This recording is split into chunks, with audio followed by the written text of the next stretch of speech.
এটা প্ৰকাণ্ড ছাগলী আমি আমাৰ কেমেৰাৰ সন্মুখত দেখুৱাবৰ কাৰণে চেষ্টা কৰিম। এইটো হৈছে এটা অত্যন্ত ডাঙৰ তথা প্ৰকাণ্ড এটা ছাগলী। এয়া ছাগলীটোৰ যি অৱয়ব, সেই অৱয়বটোৱে কৈ আচলতে ইয়াৰ যি মূল্য হয়তো বহুখিনি ঊৰ্ধ্বগামী হ'ব। কিমান দাম এই ছাগলীটোৰ? দুটাক কৈছোঁ 2.5 লাখ টকা। দুটাত 2.5 লাখ টকা। দুটা 2.5 লাখ টকা।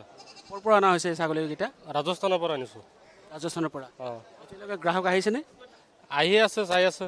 ৰাজস্থানৰ পৰা অনা এটা দুটাকৈ প্ৰকাণ্ড ছাগলী, এই দুটাৰ দাম 2.5 লাখ টকাৰ কথা কৈছে। 6 মাইলস্থিত জুৰিপাৰৰ অসম পশুধন নিগমৰ যি চল্টাৰ হাউচৰ বজাৰখন, এই বজাৰখনৰ পৰিৱেশটো আমি দেখুৱাইছোঁ। কিছুমান গ্ৰাহক আহিছে, গ্ৰাহকৰ সৈতে আমি কথা পাতিবৰ কাৰণে চেষ্টা কৰিম। দাম এতিয়া যিমান বেছি হ'লেও আমি ভাল পাইছোঁ, গৰুতছে ভাল পাইছোঁ। আমি এতিয়া গৰু আৰু কুৰবানী নিদিওঁ, আমি ছাগলী দিম।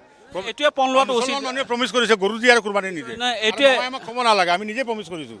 এইটোৱে পণ লোৱাটো উচিত আচলতে। আমি পুৰা অসমৰ যিমান মুছলমান, অসম বুলি নহয়, নৰ্থ ইষ্টৰ ইণ্ডিয়াৰ মুছলমান আছে, আমি গৰু দি কুৰবানী নিদিওঁ, আমি বকৰি দি দিম।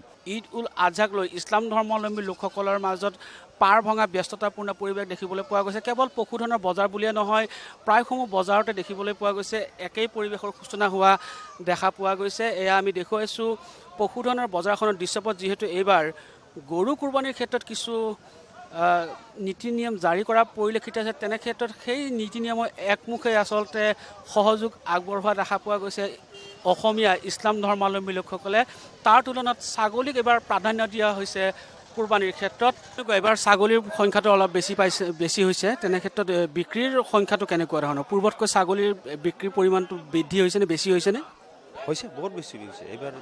মানে আপোনাৰ আগত চাই বহুতখিনি বাঢ়িছে ছাগলীৰ বিক্ৰী। কুৰবানীৰ নামতে বহুত ছাগলী হৈছে। ক'ৰ পৰা অনা হৈছে এইবিলাক? এইবিলাক অসমৰ বিভিন্ন প্ৰান্তৰ পৰা আনে, যেনেকুৱা ধৰক কামৰূপ, চন্তলী, ধুবুৰী, তাৰপিছত বৰপেটা, মৰিগাঁও, চব জেগাৰ পৰা আহে, চব জেগাৰ পৰা আহে।